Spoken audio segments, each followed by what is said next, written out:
Ladies and gentlemen, good day and welcome to the Varun Beverages Ltd earnings conference call. As a reminder, all participant lines will be in the listen-only mode, and there will be an opportunity for you to ask questions after the presentation concludes. Should you need assistance during the conference call, please signal an operator by pressing star then zero on your touchtone phone. Please note that this conference is being recorded. I now hand the conference over to Mr. Anup Pujari from CDR India. Thank you, and over to you, sir. Thank you. Good afternoon, everyone, and thank you for joining us on Varun Beverages Q3 CY 2024 earnings conference call. We have with us Mr. Ravi Jaipuria, Chairman of the company, Mr. Varun Jaipuria, Executive Vice Chairman and Whole-Time Director, and Mr. Raj Gandhi, Group CFO and Whole-Time Director of the company. We'll initiate the call with opening remarks from the management, following which we'll have the forum open for a question and answer session. Before we begin, I would like to point out that some statements made in today's call may be forward-looking in nature, and a disclaimer to this effect has been included in the results presentation shared with you earlier. I would now request Mr. Ravi Jaipuria to make his opening remarks. Good afternoon, everyone, and thank you for joining us on our earnings conference call. I hope all of you had the opportunity to go through our results presentation that provides details of our operational and financial performance for the third quarter and 9 months ended 30th September 2024. We are pleased to report another strong quarter despite the challenges posed by excessive rainfall in India. We achieved consolidated revenue growth of 24.1%, including contribution from BevCo, driven by our expanded distribution network, increased product penetration, and favorable demand trends in key markets. Enhanced operation efficiencies led to an improvement of 117 basis points in our EBITDA margins, resulting in a robust 30.5% growth in EBITDA and a healthy 22.3% growth in PAT for the quarter. On the operational front, we are excited to share the successful commissioning of our greenfield facility in the Democratic Republic of Congo, DRC, in response to strong demand and our limited presence in this region. We have swiftly ramped up the facility to 100% utilization on 3-shift basis. This performance has encouraged us to move forward with expansion plans, including backward integration and a second facility, expected to commence operations in the next calendar year. Furthermore, we are making significant progress on new facilities across India, which are on track to be commissioned before the key season next year.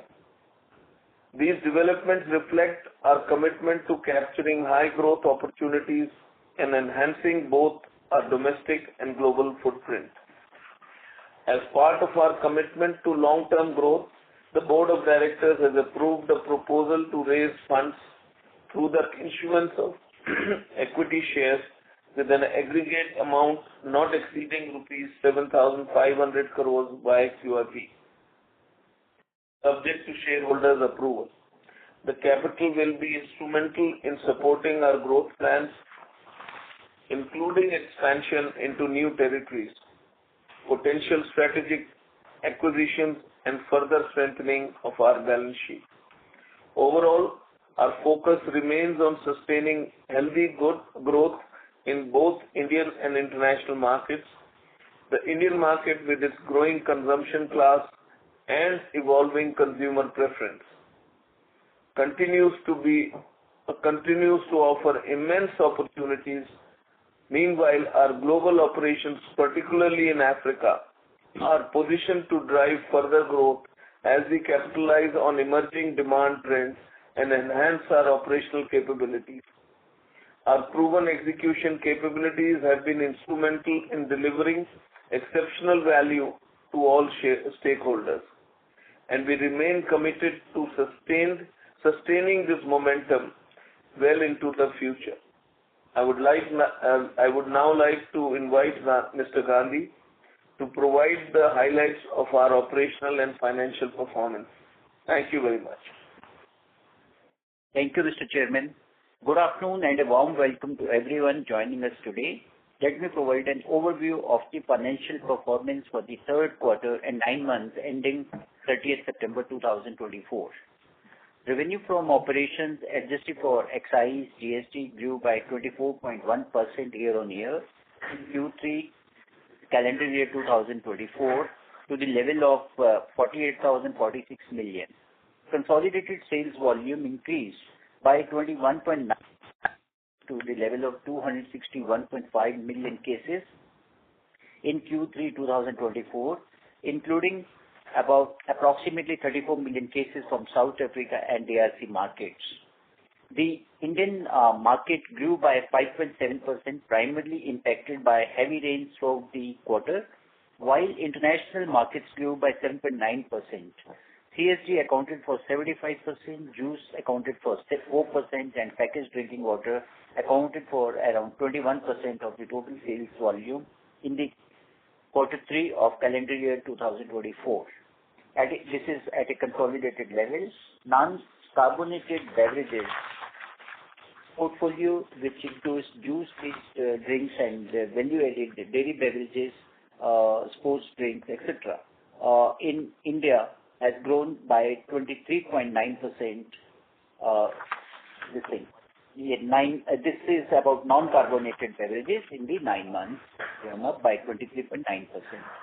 Our gross margins during the quarter improved marginally by 22 basis points, rising to the level of 55.5% from the earlier level of 55.3%. This is reflecting our continued focus on cost management. This, along with higher operational efficiencies, led to a 117 basis point expansion in the EBITDA margins, rising to the level of 24% from the earlier level of 22.8%. This is driving a robust 30.5% growth in EBITDA, which has gone to the level of 11,511 million during the current quarter.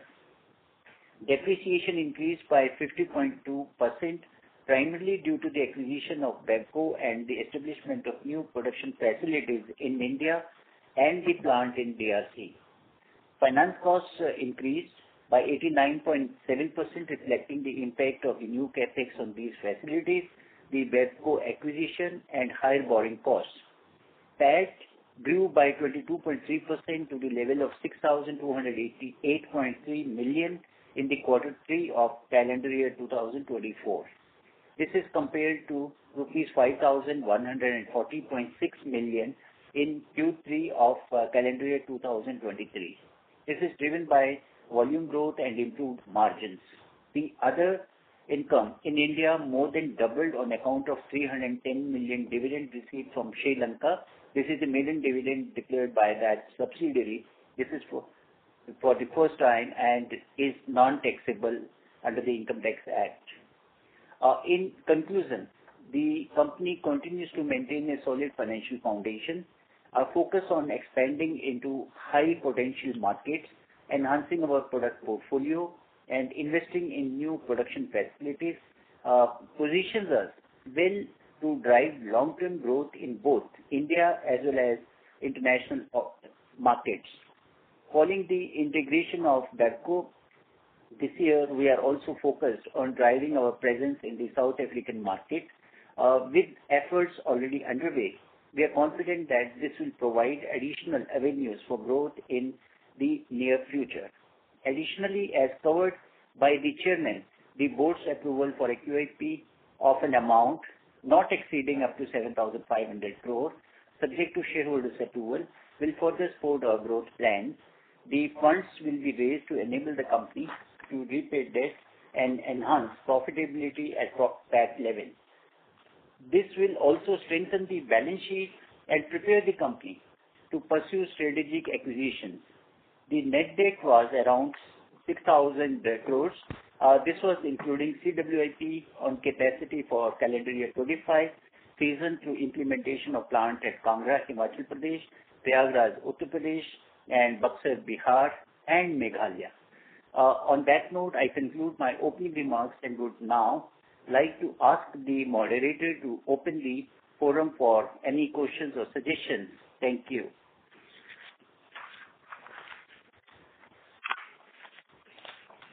Thank you very much.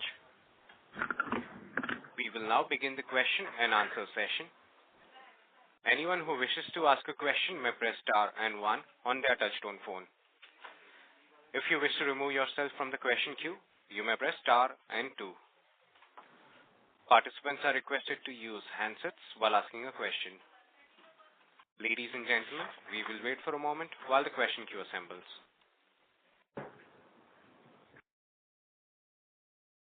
Our first question is from the line of Aditya Soman from CLSA. Please go ahead.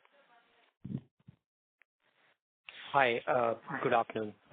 Two questions from me. Firstly, on the India volume growth, which has decelerated sharply, are there any sort of regional or brand level nuances given the relatively sharp slowdown?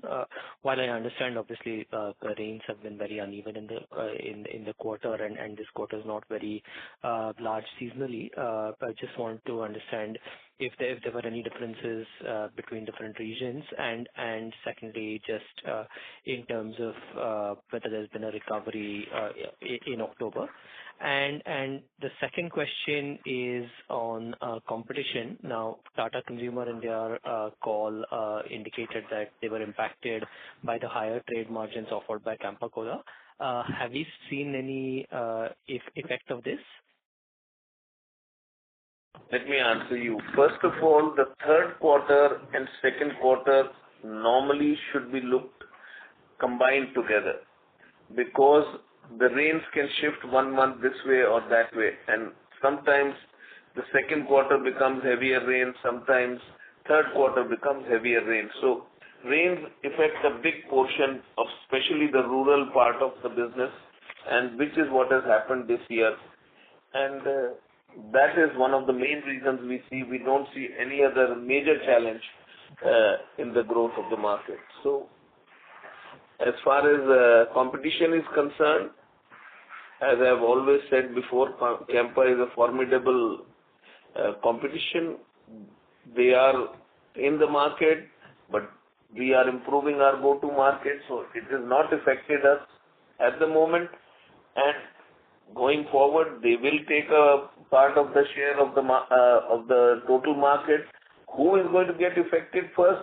I'm not sure. Maybe it will be the smaller B brands, maybe the people who are stronger in cola. I don't know. So it's very difficult to answer. But they are a formidable player, and they will take up. But the India growth story is so large that I think there is enough room for everyone to grow. And if you look at it, you're looking at 12 million outlets in India in FMCG. We only go to close to 4 million outlets. So there's so much room for everyone. That's what I can say at the moment. There's enough room for them to grow, for us to grow, for our competitors to grow. Everybody has room to grow. Thank you, Mr. Jaipuria. No, I agree. I think on the growth opportunity, the question was actually more with regards to sort of trade margins. Was there any change made by trade margins by us as well in the reaction? Yeah, results are telling our EBITDA has gone up. Yes, which is why the question. Yeah. So I can't answer more than that. I understand. Very clear. I'll get back at you. Thank you. Thank you. Our next question is from the line of Avnish Roy from Nuvama. Please go ahead. Yeah, thanks. I have two questions. First is on the QIP 7,500 crores. So will it be largely used for acquisitions and if possible mostly Africa, or will it be for debt reduction given 6,000 crore debt is there? Historically, you have been much more focused on the expansion part of the business. So will it be half-half, or any clarity if you can give on how you think in terms of use of the QIP? It will be used for both. It will be for reduction of debt as well as we are looking for acquisitions. We are always open to acquisitions. I'm sure we've been getting opportunities. I hope we'll keep on getting opportunities. We want to have a war chest available with us so that when the opportunity is available, we don't have to go back. Secondly, we are also looking at expanding our snacks business in Africa, which we have a huge potential. So that will all. And plus, we are expanding our capacities in India also. So it will be partly used in different areas. Sure. My second question is on the India business. So of course, this quarter, almost every beverage company was impacted because of the rain. My question is, would you need some inventory correction if you see Dabur saw very sharp inventory correction? Because for them, 2 back-to-back quarters was on the higher side. Your volume growth in the previous quarter, Q2 was 22% and now 5.7%, and your base is quite high. Your base is almost 19% in December quarter.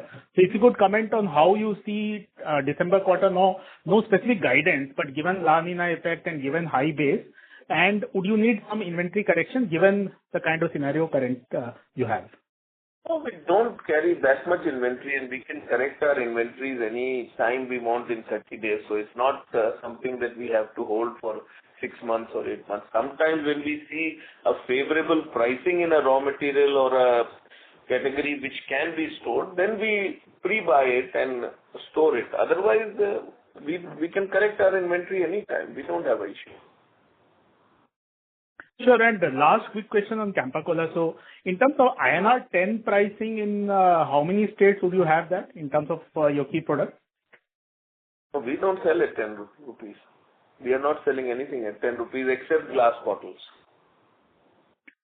Given Campa Cola's entry, at some stage would you need to shift to 10 rupee pricing also? And from glass to PET, how do you see the customer preference? Because PET bottle, obviously you can carry it, obviously much cleaner option. Glass also would have some advantages. So could you share your thoughts? You know, glass sells in restaurants and eateries. All the eateries, and they make better margins, so they prefer to carry glass. And PET sells them on the go. So we have our products, which are differentiated totally from what Campa is selling. And there is enough room for everybody, as I said. They can expand the market. They are putting chillers, which is good enough. Your PET will be 15-20, right, currently? Our PET is 20. 20. Understood. That's all from my side. Thank you. Thank you. Thank you. Our next question is from the line of Jay Doshi from Kotak. Please go ahead. Hi, thanks for the opportunity.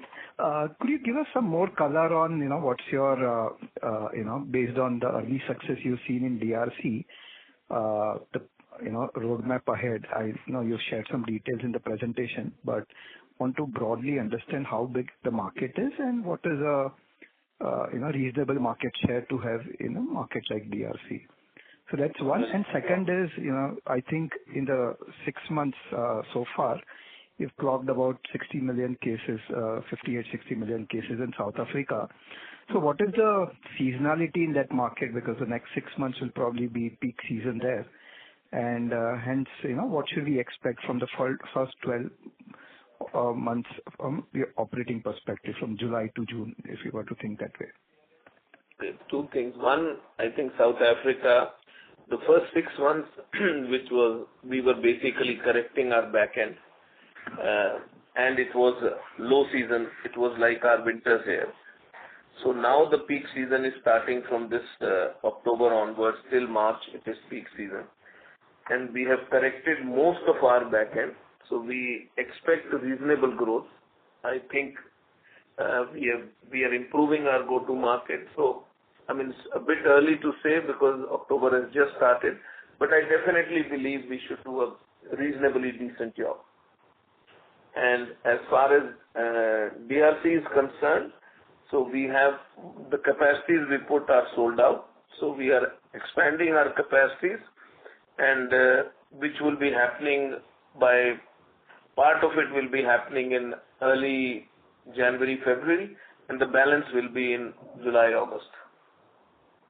So this is doubling down of capacity at the current plant will happen in Jan Feb, and the new plant that you're opening in the other part. Overall, it will be more than doubling the capacity.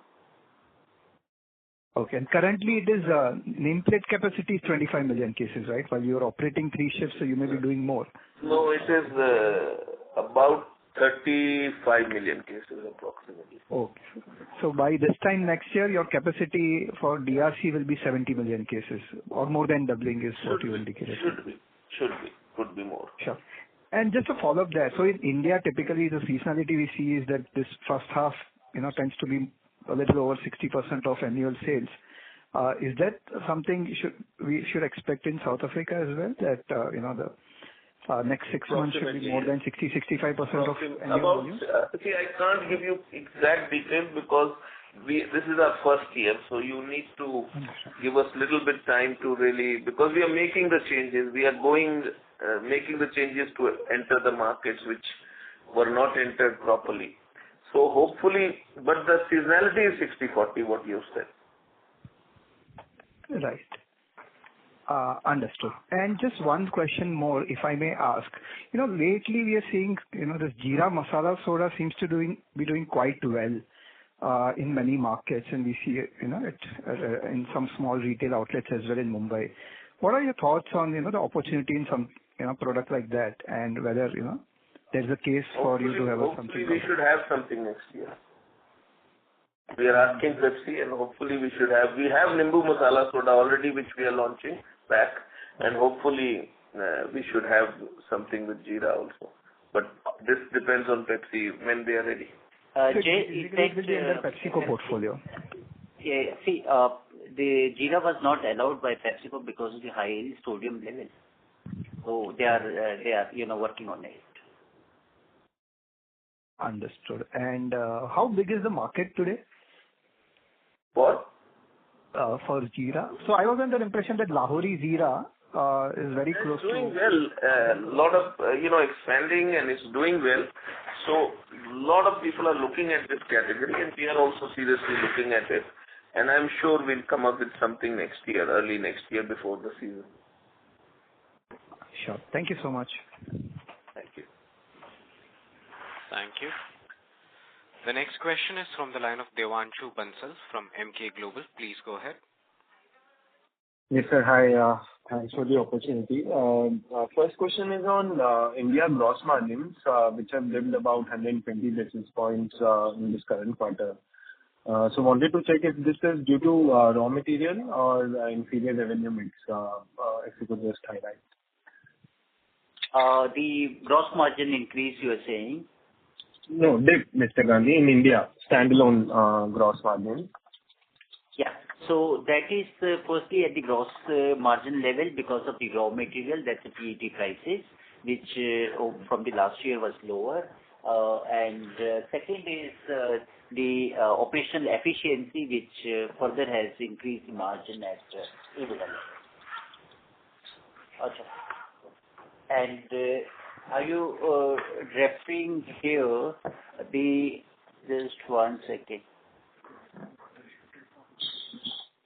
Water.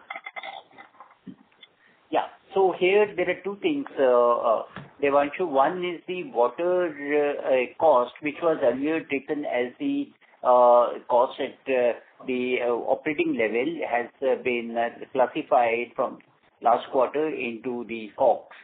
So that has made the difference.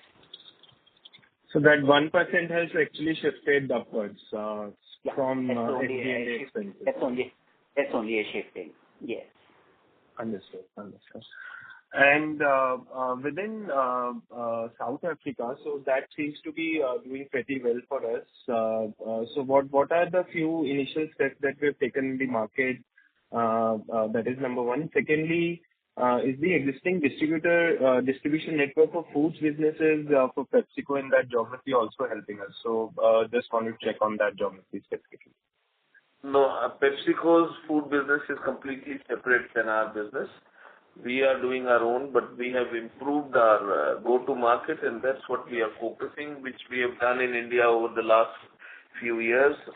and that's what we are focusing there also. And we have corrected the back end, so the cost, the lines which were not running inefficiently, we have corrected all of them, and now all our lines are running reasonably efficiently. Understood. Last one bookkeeping question. Till June, our CWIP was about 1,200 crore. What is the number as of September end? CWIP today is around 400 crore. All these assets have been capitalized already. Okay, Mr. Gandhi. Thank you. Thank you. Thank you. The next question is from the line of Anand Shah from Axis Capital. Please go ahead. Yeah, hi, sir. Thank you for taking my question. So just on the international margins, basically, I wanted to know they've improved actually Q1Q and both YOY. I mean, and if I even look at the realization per case, it's gone up. So my understanding was after South Africa was slightly lower margin at 12-13% when you acquired it, and even realizations were much lower than the average international realization margin. So have you already started seeing improvement there? So improvement will come, we are already, so if the lines were running at 50% efficiencies, we have already corrected it to run proper efficiencies, which should happen which is in our system. So we are making sure the cost efficiencies will start coming, the advantage of bulk buying, where we buy totally together as one group, those advantages will start coming. So, and the key issue is the sales have to go up, which is the go-to market. So we've already started doing it. We have seen the improvement in September itself, and we hope now the peak season is starting that we will see this quarter onward the difference coming. So we are quite very hopeful, and we are really expecting a reasonable bump in South Africa. And DRC is also, as I said, in the first 4 weeks we have been sold out. So that's a very, we were not expecting that actually, and it's done better than what we had expected. Got. And on DRC, I mean, can you break up what was the volume between that 34 million? I mean, how much did DRC do this quarter? 5 million. We only 1 month operation, 1.5 months operation. Yeah. Got it. Perfect. And on the other parts of international business, with Zimbabwe and all, you had that transition of that sugar issue and all, that is now completely behind? You are already back to good growth? Completely gone, but Zimbabwe, that's why it didn't show a growth this year. But Zambia is doing a very healthy growth for us. I think it's growing at what? It's growing close to 30% for us. Sri Lanka is growing for us. So I think overall international business is doing great for us. Okay, got it. And one last question from me for the India business. I mean, what would be, let's say, yours market share overall in the carbonated space? And let's say, I mean, with some percentage change, let's say, over 5-year period since you acquired Southwest and now, I mean, can you share any market share change that would have happened on an overall basis? But I am not very sure, but I think we are doing reasonably well. Okay. But it'd be fair to say over the last 5 years since Southwest acquisition, you would have gained decent market share? We have gained, and I think our presentation also shows that we have gained more than 3% shares. Okay. Perfect. Thanks a lot, sir. Thank you. Thank you. The next question is from the line of Percy Pathanki from IIFL. Please go ahead. Hi, everyone. Congrats on good set of numbers. My question is a little bit hypothetical, but I guess now we might have to start thinking along those lines. So in a situation where, let's say, Campa is able to make inroads and is, let's say, gaining share, what would be our response and what would be our priority? Would we sort of prioritize sort of market share and therefore try and come lower in the pricing, or would we prioritize our margins given that there are other brands also at a lower pricing and we would just probably treat Campa in the same bucket? So what would be the top-down thought process on this? I think the first thought process would be to expand the market. As we are expanding, we are adding 300,000 to 400,000 outlets every year. and Campa has just entered the market. So for Campa to also reach a large portion of the market, it will take some time. It has taken us. And there is enough room in the market. As I said, from 12 million, we are only reaching 4 million. I'm sure there are enough outlets available for Campa also to go where we are not reaching or Coke is not reaching. But again, they are playing a different play. We have our products are different. Our go-to-market is different. Our brands are different.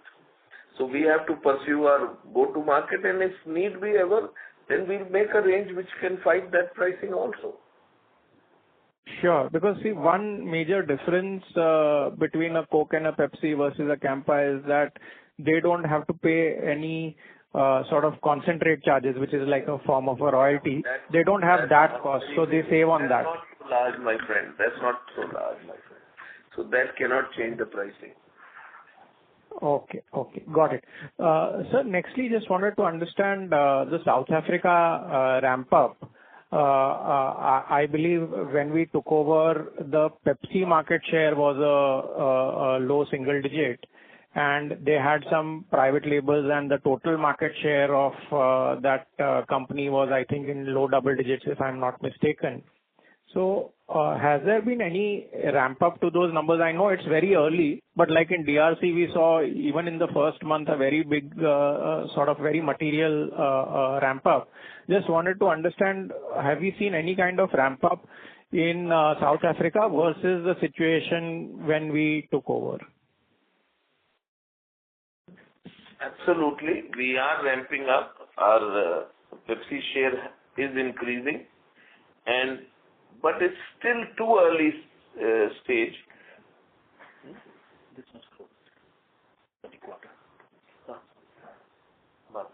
So last quarter we have grown at 12% already, and if you look at September, we have grown at 20%. Okay, and this is on a YOY basis, right? Yeah. So as we are ramping up our the system, it will take some time, but September has given us the go forward what is possible, and we are very happy with the 20% growth which we have seen in September, and the season has not even started. Got it.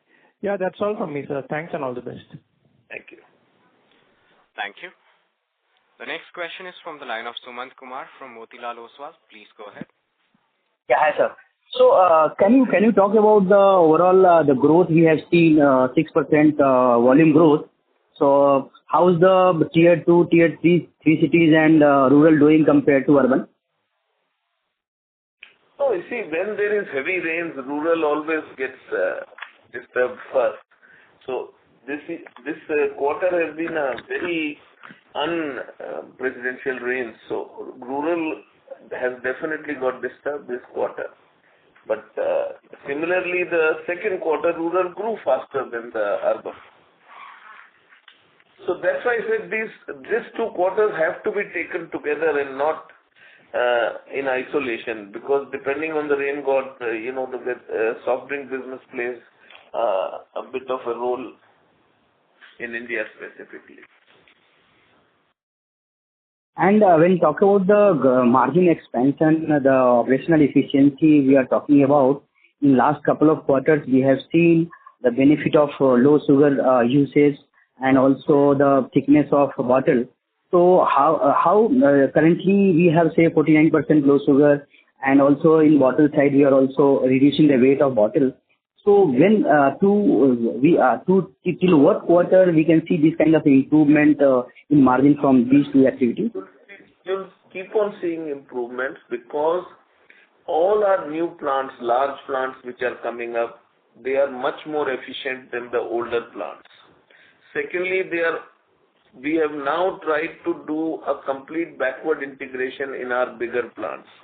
So there is a freight savage, we save freight on preforms, on caps. We are not transporting, we don't transport boxes. So there are minor savings, but when you start adding up, it all starts becoming a large number. So we are trying to do whatever is practical. And So, Mr. Gandhi just gave me 17 plants of ours are backward integrated. Now, that is a big difference to what it used to be. So, as we keep on, like 4 more plants are coming up now. So, all these new plants which are coming up, our cost of production is much lower. Our lines, the same lines which used to produce at one time 100 bottles and 200 bottles a minute, now are producing 800 and 900 bottles a minute. And it's the number of people required are the same. And many beverage companies, we have seen subdued performance, and some companies we have seen in beverage industry degrowth also, and we have grown 6% volume growth in domestic market. So what differentiation we have seen in our company and our business model? But I think the main thing is that one, a lot of people may not be putting enough money in the backward integration or expanding plants. So when we open a new plant, our distances come closer. We save on freight. As I said, we don't transport preforms and caps from other plants. We save on that. And at the same time, they are larger plants, so the production capability is much higher. So we don't do unnecessarily extra manpower shifts, or we are not working on Sundays if we don't need to. So you don't pay double wages. So these are all small things, but when you start adding up, they are all positive. And then, as I've said before, we are adding close to 300,000 to 400,000 outlets every year. So we are expanding our go-to market, and which is the main game in the soft drink industry. If I could reach 8 million outlets instead of 12 million outlets, then my sale would not double, but at least would go up by 50%. So, question is how fast I can ramp up the system. And lastly, the rPET size, the industry, it is a mandatory to use 30% rPET. So what is the status on that? We are under full construction. Our first plant will be under production by second quarter of next year. And we will be producing enough rPET ourselves, what we require for the government mandatory. Thank you so much. Thank you. Thank you. The next question is from the line of Nihal Jham from Ambit. Please go ahead. Yes, thank you so much and good evening to the management. Sir, I had a couple of questions on the food business. If we look at the food arrangement that we have, say, for Zambia and Zimbabwe, where we both do the manufacturing and distribution, would the business model and the way things work be similar to how the India beverage business operates? Similarly, yes. It's a franchise like we pay concentrate, we'll pay for seasoning for our snacks. So it will be the same thing for Morocco and Zambia, Zimbabwe. Morocco would be the first plant coming up. Got that. And the second question is, Pepsi's food portfolio obviously is present in much lesser number of countries versus beverages. So when we are looking at incremental opportunities as part of the QIP and potential food expansion, would it primarily be focused only in countries where Pepsi has a food portfolio, or we could be entering countries in where Pepsi is not present with foods at this point in time? No, Africa, Pepsi doesn't produce anywhere except South Africa. So all the other countries are open technically, and you cannot transport air. Africa, the distances are too far, so that's why they've decided to give us to manufacture, because it doesn't work to import or to bring it from one plant to the other. It's too expensive. So slowly, wherever we can ramp up, we will try and ramp up. With the manufacturing and distribution, and not maybe only distribution, because of the limitation of transporting distribution food. Doesn't work. It's too expensive.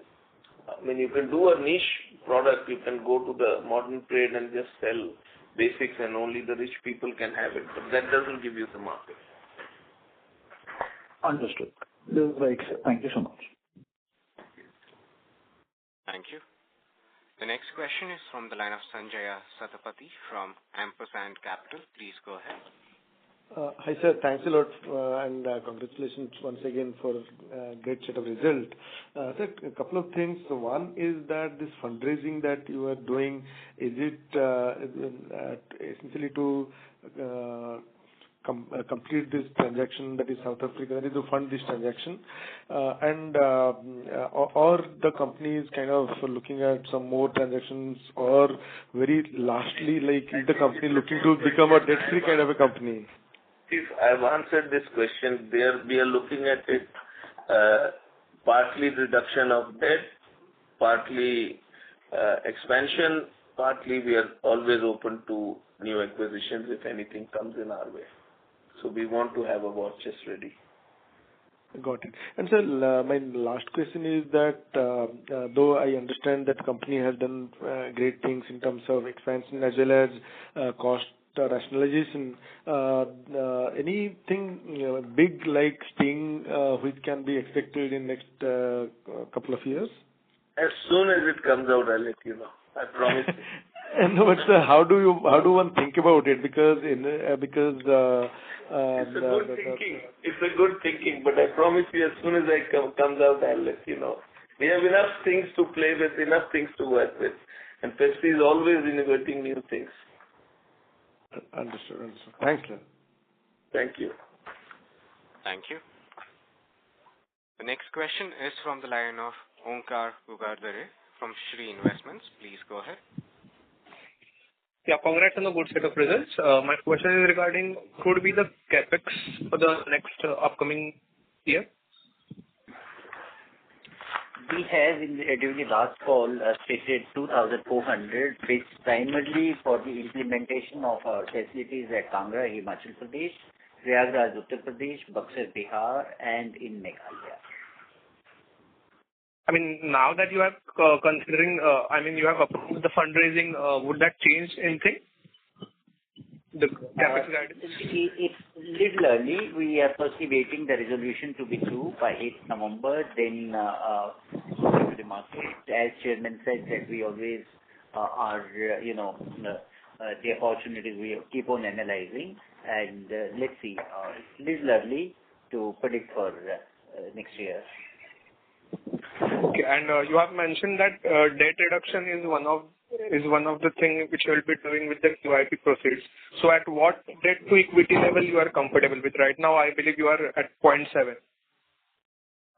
That's right, and if there is a possibility M&A, we would like to have max 120. And otherwise, as the Chairman mentioned, we want to create the war chest so that if in case anything comes, we can raise debt at that point of time instead of carrying the debt when we can pay it. Sorry, I missed the number which you just said. No, I stated that debt equity max, in case good opportunity comes, we can go up to 1. But in the meantime, proceeds of the QIP shall be used for the reduction of debt so that we are able to create war chest to grab the opportunity whenever it comes on our way. Okay, and in this presentation, you have not mentioned anything about the food and snacks business. I mean, what do we see about that? I mean, we have said that 3 plants are going to come next year, hopefully, and that is Zimbabwe, Zambia, and Morocco. Those are the 3 snack plants where we have signed. We are looking at more opportunities in that in more territories in Africa. But at the moment, only 3 have been agreed, and that's what the next year plans are. So the plant would be commercializing the operations next year, right? Next year, yes. All the 3 plants, right? Yes, that's what we are planning. I mean, one plant could be a lap over of early 26, but maybe it will be next year itself. So we are not sure of the 3rd plant. Okay, thanks, sir.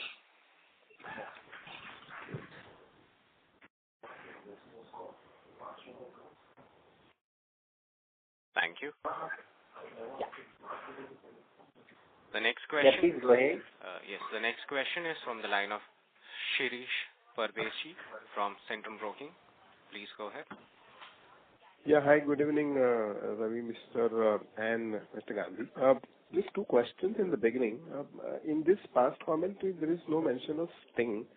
So I was more curious if you can break this 5.7% volume growth, carbonated soft drink versus non-carbonated, specifically for India. And maybe if you can give a little more color of each segment, how the growth has happened in quarter 3. In fact, incidentally, all the three segments in India, CSD, juices and water, there is not much difference, have grown equally. So largely you are saying that our growth is similar because we are now expanding our distribution in South and that's why the growth is normalized. That's right. Okay. So we are just expanding the number of outlets in different areas, not only South, in North also. There's still a lot of room everywhere. As I said, and I have repeated the numbers, 12 million to 4 million is a huge scope everywhere actually. The reason South and East is because before acquisition, they were very lowly penetrated by us. Now, of course, we are penetrating. Even in Gujarat was very lowly penetrated for us. So those territories which were not penetrated properly, we are growing faster. But other we are adding outlets everywhere, including North. That's helpful. Actually, you're pushing me to ask a little different question. This penetration-led growth will last for next 4, 5, 6 quarters because I think in India we have enough supply. It should last for next 4, 5, 10 years. 5 quarters. Okay. And even the second question. The numbers are in front of you. I can only add 300,000-400,000 outlets. Whatever I add, the market grows by that many outlets. So I'm still minus 8 million outlets. No, the reason why I'm asking, for you, rather than putting our vehicle on street, the distribution-led model is quite penetrated in the beverage industry. If I go back when we worked together in the Slurry. So I think there is a good amount of distributorship which is happening because high throughput is happening. So is it that difficult why we cannot grow maybe 5x in 1 year? So you can't because it's not easy to add so many outlets. You need visi-coolers, you need people, you need trucks. It's a full gambit. It's not just one thing. You need capability of production. Everything has to be done, no? You can't go because to add 400,000 outlets, you're looking at 3,000-4,000 people being added. Where do you get so many people? Train them. Sure. Okay. My second question is on Bevco. We also had the non-Pepsi products there. So just wanted to understand, in the new outfit, how those businesses will get scaled up. They are scaling up. We are scaling up the whole portfolio. Pepsi is growing faster than our own portfolio, but we are scaling up the whole portfolio. And Pepsi, when we have said we have grown, how much in the last quarter? 12. So we have grown 12%, but Pepsi has grown 20% last quarter. Okay. Mix is 20. And this last question in India, what would be the contribution for Sting as of 9 months? It's slightly more than 15%. Okay. Okay, all right. Thank you, Mr. Gandhi, and thank you, Mr. Jaipuri. Thank you. Thank you. The next question is from the line of Vismaya Agarwal from Citi. Please go ahead. Hi, sir. Thank you for taking my question. I had two questions here. So one is more strategic when you talk about the opportunity of expanding territories and growing, and you've maintained that as a key growth lever. Now, in that front, where do you, which is a bigger priority? Is it expanding new territories into beverages like that you've done in Africa, or do you think that the India business itself has some white spaces in adjacent categories that you could look at? And I'm mentioning adjacent because, again, you've always maintained that you're not getting into any category that competes with PepsiCo's portfolio here. So, more separate from beverages. So, just your thoughts on that, please. Also, if you look at it, we are expanding as fast as we should in India. I mean, more than this would be really putting more capex and not getting the right return for it. So we have to make sure we keep on getting a return for our investors also in what we are expanding. And similarly, the opportunities you get outside India, Africa is the next horizon where the growth is going to come from. And going forward, next 20 years, Africa is looking very bullish. There are some challenges, but that's why we don't put all our eggs in one basket. We are going into different countries. Each country might represent 2, 3, 5% of our turnover.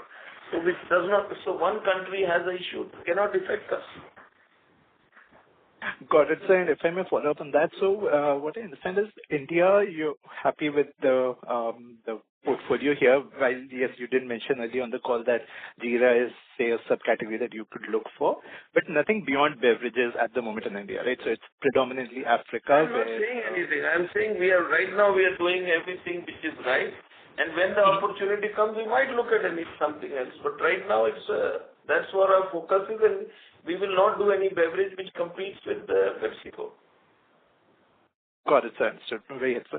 And so secondly, on profitability in India now, the past 9 months, margins have been well ahead of something that you've done historically, well ahead of the guidance that you've maintained always.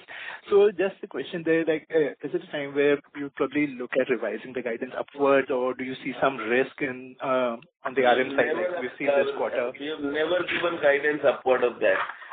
21-22% in soft drink industry is the best you can get. We are always trying to improve on ourselves, and we'll keep on doing that, but that would not be our guidance. Got it. But sir, do you see any risk on the RM side? Because we just saw this quarter the gross margins dip a bit in the India business. So is there minor? I mean, we have not seen any major. I mean, I can't look at the world, where it's going. Suddenly the oil prices go up. I can't answer that, to be honest. That is something totally not in our hands. Or you get a complete drought year where the sugar prices go up. So, but that is also getting covered now as our portfolio is getting reduced from sugar. 49% of our portfolio is low sugar. So I think we are covering ourselves from every side. Minor changes can happen. So that's why I don't give you a guideline of more than 21, 22. Good, sir. Thank you, and that's it from me. Thank you. Thank you. The next question is from the line of Jay Doshi from Kotak. Please go ahead. Yeah. Hi. Thanks for the opportunity again. The 3 snacks plants that you're setting up in Africa, what will be the turnover at full capacity that you expect to do from these 3 units? About $100 million. This is the potential, Jay, going forward. We have, in our presentation, which was put up when this was last agreed, country-wise, the industry size in US dollars, and we have also given data, the investments, and it has in a couple of years, once these plants are operational, the potential of about $100 million USD, where the revenue from these 3 plants can go up. Sure, that's helpful. Second is, can you give us some indicative sense of, how would margins in snacks business at optimal scale compare versus beverages? And what about return ratios? Because I assume that asset turns will be much higher in that business. So how would return on capital employed look? That's the only reason Pepsi doesn't give it to other people. This is less capex, more turnover. Understood. So ROCs will be better, even though margins could be a little lower. You can say what you want. That's what I said. Yes, they are much better. Sure. All right. Thank you so much, and good luck for the coming quarter. Thank you. Ladies and gentlemen, we would take that as the last question. I would now like to hand the conference over to the management for closing comments. Yeah. Thank you very much. I hope we have been able to answer all your questions satisfactorily. Should you need any further clarifications or would like to know more about the company, please feel free to contact our investor relations team. Thank you once again for your interest and support and for taking the time out to join us on this call. Look forward to interacting with you soon. Thank you very much once again. Thank you. Thank you. On behalf of Varun Beverages Ltd, that concludes this conference. Thank you for joining us, and you may now disconnect your lines.